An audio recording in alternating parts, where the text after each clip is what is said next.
Okay जी, अस्सलाम वालेकुम एवरीवन।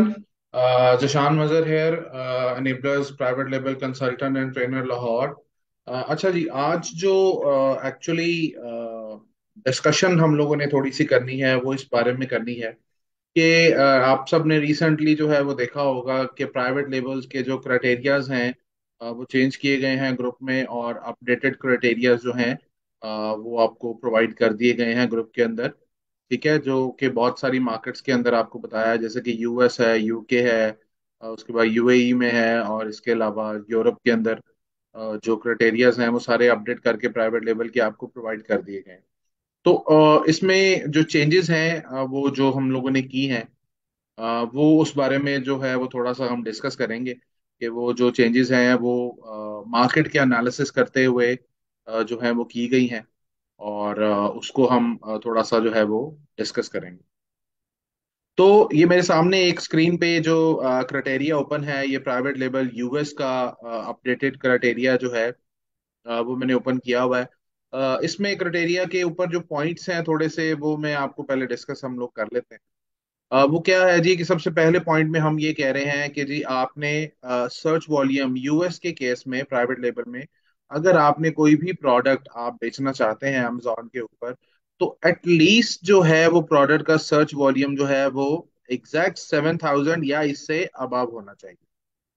तो 7,000 जो है वो एक फिगर हम लोगों ने प्रोवाइड किया है according to the market research, और जो रूटीन में हमारे लॉन्चेस हो रहे होते हैं उसको देखते हुए, कि 7,000 से सर्च वॉल्यूम से ऊपर का अगर प्रोडक्ट है तो हम एक्सपेक्ट करते हैं कि वो एक अच्छा सर्च वॉल्यूम जो है वो कंसिडर किया जाता है, और हम एक अच्छी सेल्स जो है इस सर्च वॉल्यूम के केस जो है वो एक्सपेक्ट कर रहे होते हैं। दूसरे में हम कहते हैं कि जी रेवेन्यू जो है वो कितना होना चाहिए। रेवेन्यू क्या है कि एक सेलर जो है वो सेल्स कितनी कर रहा है, ठीक है, कि सेल्स करके कितना रेवेन्यू जनरेट कर रहा है अपनी प्रोडक्ट से।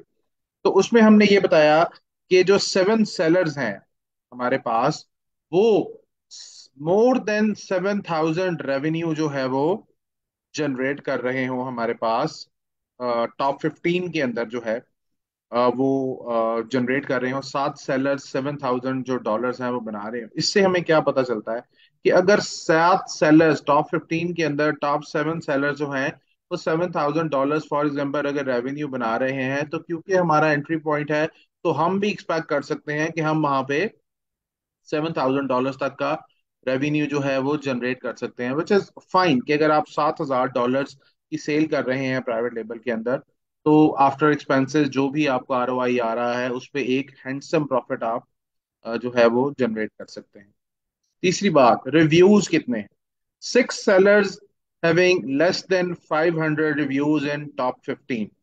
तो टॉप 15 का जो है वो आप एनालिसिस करें, और एनालिसिस करके आप ये देखें कि टॉप 15 के जो सेलर्स हैं उसमें से 6 सेलर्स जो हैं वो आपके पास ऐसे होने चाहिए जिनके रिव्यूज जो हैं वो 500 से कम हो। ऑब्वियसली आपको वहां पे 3 4 5 लोग शायद ऐसे जरूर मिलेंगे, बड़ी जो कीवर्ड्स की लिस्टिंग्स होती हैं उसके ऊपर आपको 4 5 6 लोग शायद ऐसे जरूर मिलेंगे जिनका जो रिव्यूज की जो नंबर्स हैं उनके पास वो बहुत ज्यादा होते हैं।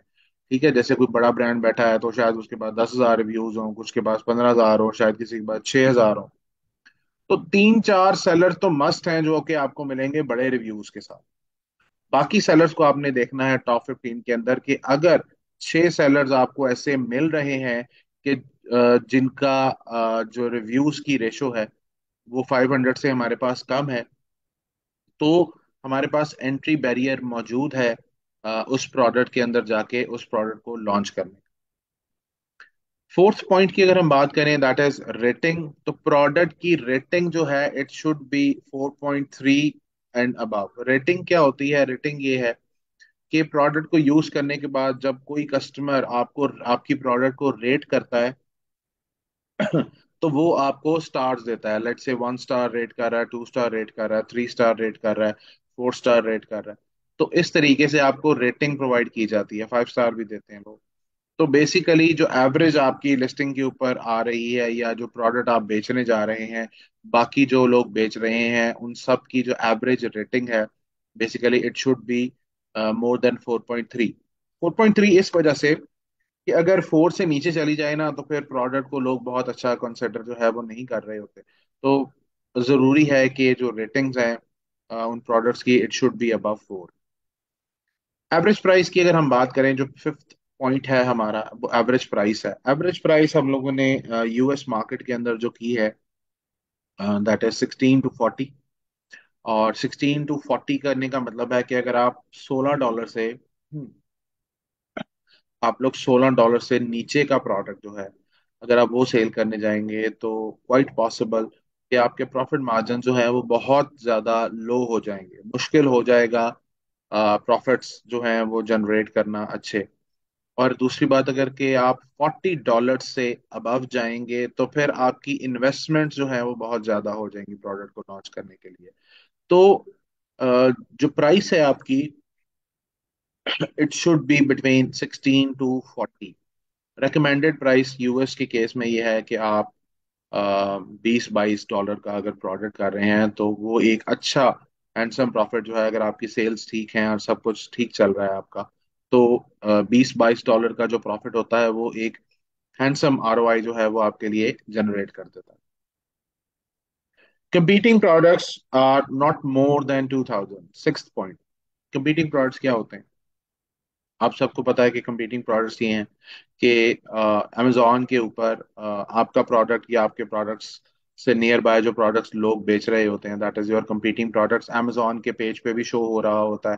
प्लस आप इसको क्रॉस वेरीफाई करने के लिए हीलियम मैग्नेट से भी चेक कर सकते हैं कि कंपीटिंग प्रोडक्ट्स आपके प्रोडक्ट के कितने हैं।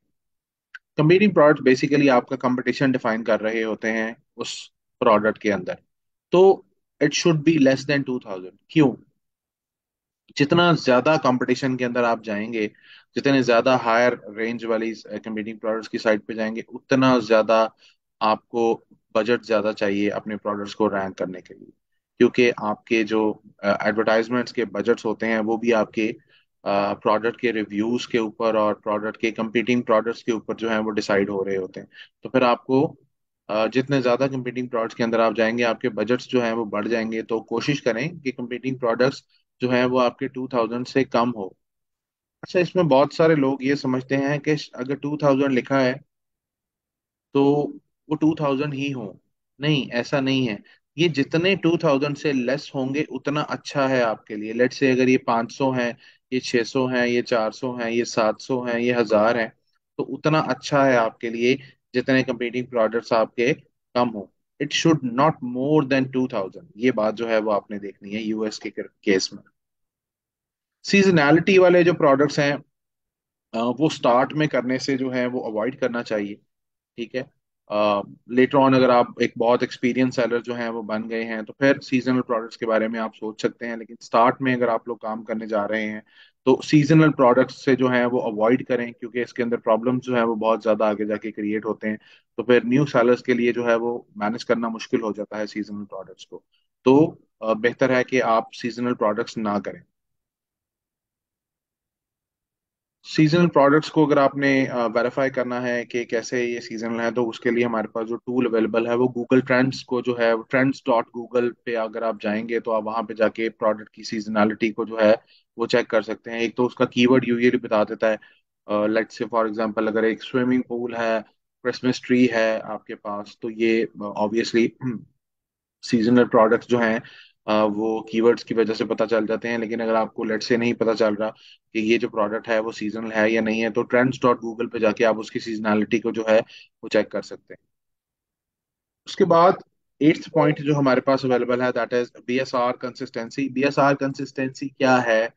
बीएसआर कंसिस्टेंसी हमने ये देखनी है कि जो चार सेलर्स हैं टॉप 15 के अंदर, हमारे पास जो चार सेलर्स बैठे हैं विद हाई रिव्यूज, जिनके रिव्यूज बहुत हाई हैं उसी प्रोडक्ट की नीश के अंदर, तो आपने ये देखना है कि उनके बीएसआर जो हैं वो लास्ट 6 मंथ्स के कंसिस्टेंट होने जरूरी। क्यों? क्योंकि जो बीएसआर की कंसिस्टेंसी होती है ना, वो अगर बड़े सेलर्स की, फॉर एग्जांपल अगर बीएसआर कंसिस्टेंट नहीं आ रहा, तो फिर छोटा सेलर के लिए जो है वो मुश्किल हो जाता है वहां पे सरवाइव करना।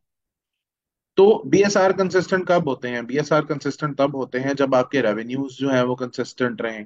तो अगर आपने बीएसआर की कंसिस्टेंसी को चेक करना है तो हीलियम का टूल एक अवेलेबल है जिसके थ्रू आप लोग बीएसआर की कंसिस्टेंसी जो है वो चेक कर सकते हैं। तो उसके अंदर कंसिस्टेंटली आप लेट से बीएसआर उसका ओपन करेंगे। तो बीएसआर ओपन करके आप 6 मंथ्स के बीएसआर पे अगर एरो ले जाके उसको मूव करेंगे तो आपके पास ऊपर बीएसआर का जो सेल्स रैंक है वो हीलियम शो कर रहा है।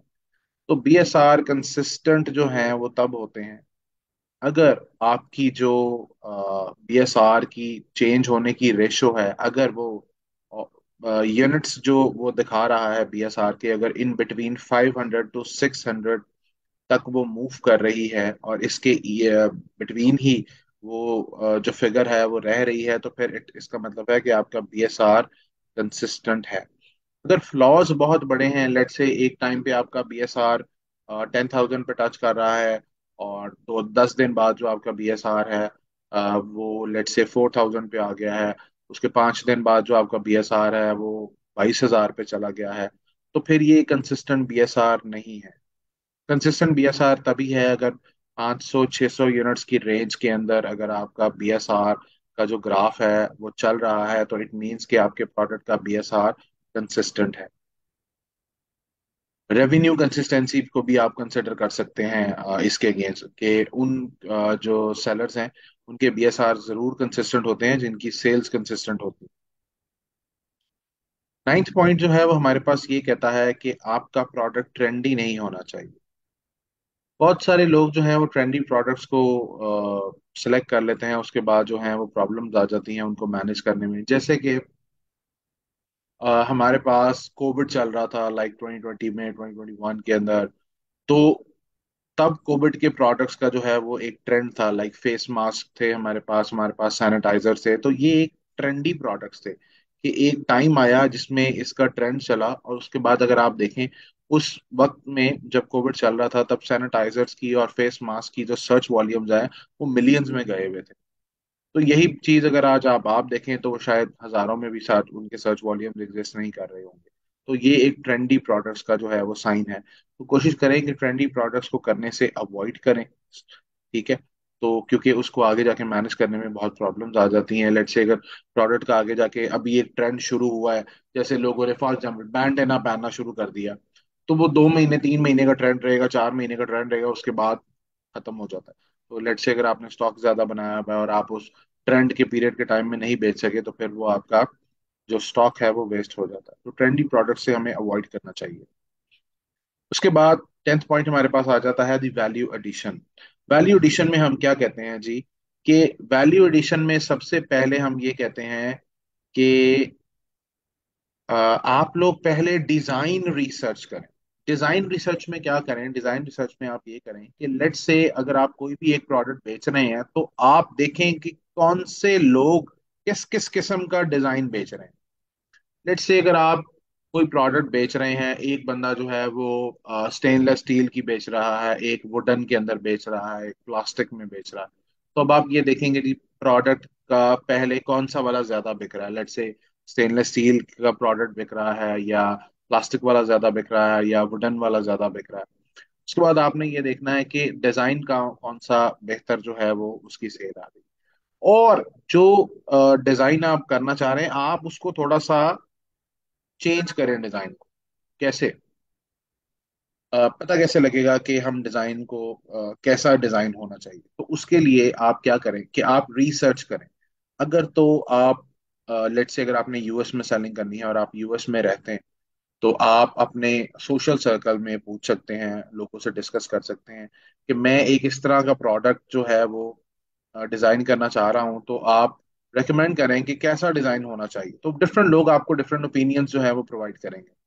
वो आपके लिए एक जो है वो आप उसको देख सकते हैं। उसके बाद अगर आप लेट से पाकिस्तान में रह के यूएस में सेल करना चाह रहे हैं तो फिर हम क्या करें? फिर फेसबुक एड्स चलाएं।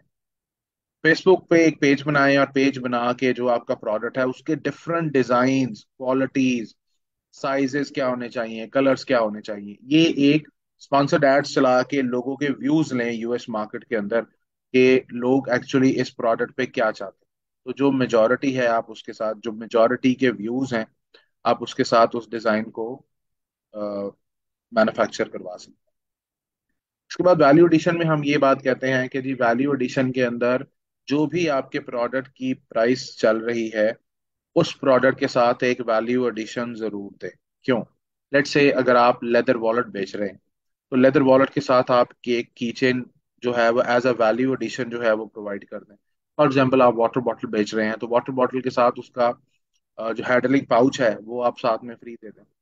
लेकिन एक बात जो है वो अक्सर लोग नहीं नोटिस करते हैं वो ये है कि जब आपने वैल्यू एडिशन देना है ना तो जो आपके प्रोडक्ट की प्राइस है उसका 10% जो 10वां हिस्सा है वो आपके वैल्यू एडिशन की प्राइस हो।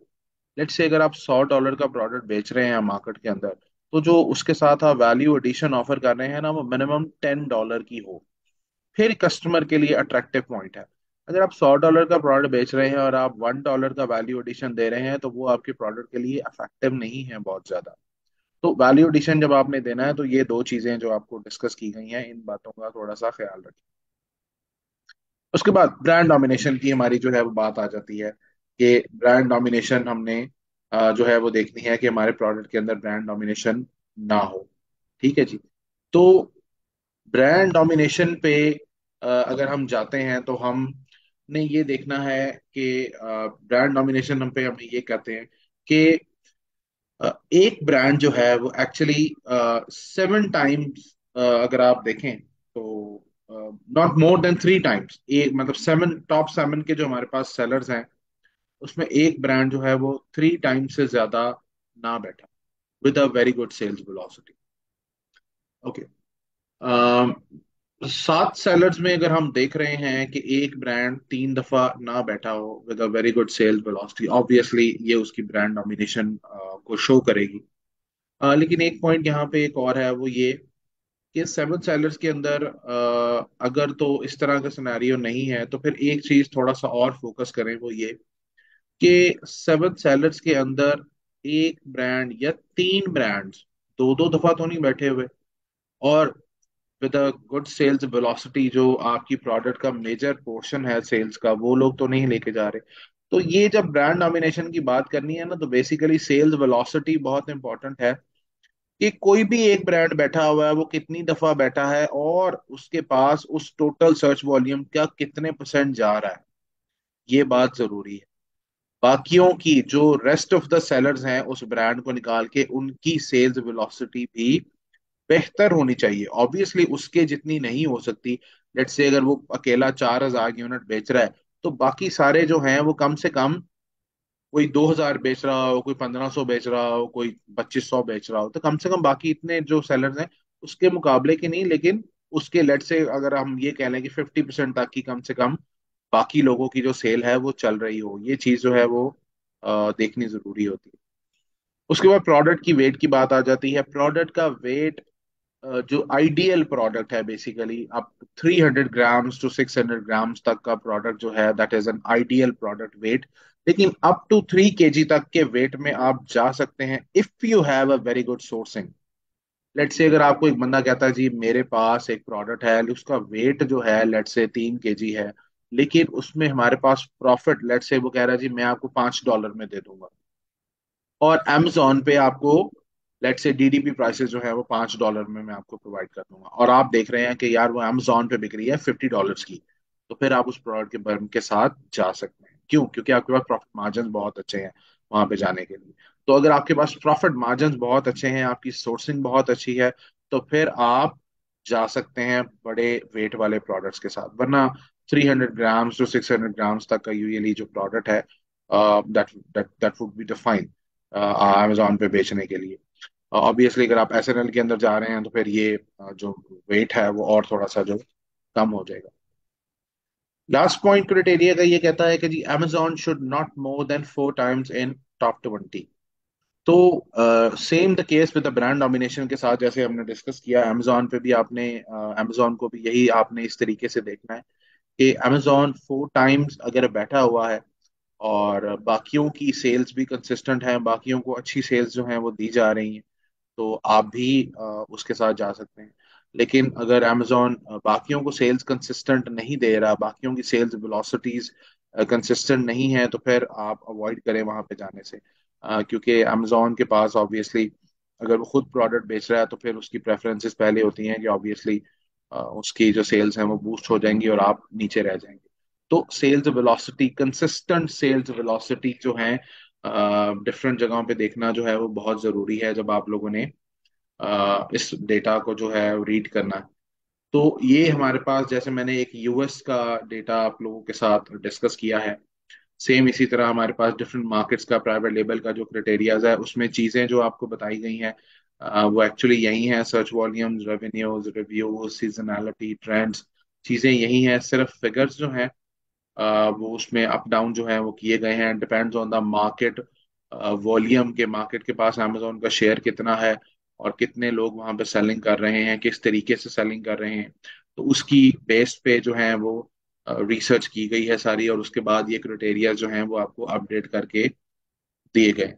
ठीक है, तो इस वीडियो का एक्चुअली मकसद यही था कि आप लोगों को समझा दिया जाए कि ये क्राइटेरिया अपडेटेड क्या है और आप लोगों ने किस तरीके से अपनी प्रोडक्ट का इस क्राइटेरिया की अकॉर्डिंग एनालिसिस करें।